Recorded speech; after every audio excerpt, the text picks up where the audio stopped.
Natalie Holzer mengamuk, tak terima adiknya dibandingkan dengan anak Sule. Hati kakak mana yang tak sedih dan sakit ketika adik-adiknya menjadi sasaran padahal tidak ada masalah.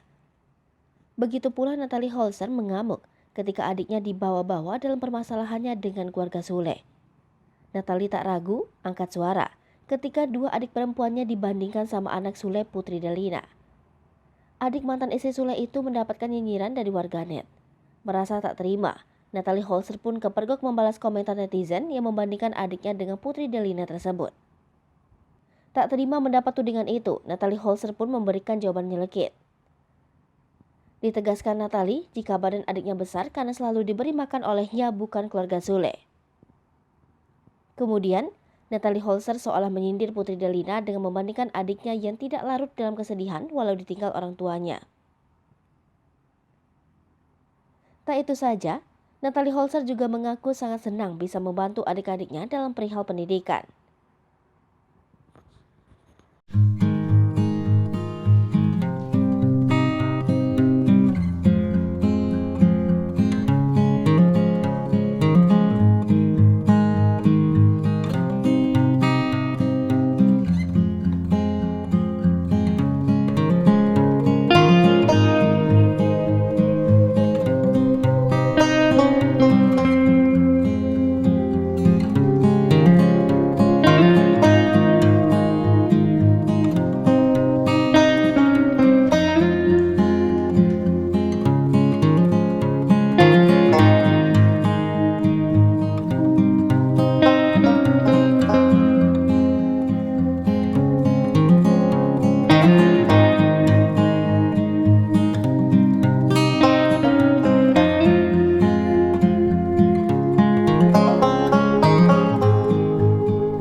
Jangan lupa komen, like, dan subscribe, serta tonton terus berita-berita terupdate lainnya ya.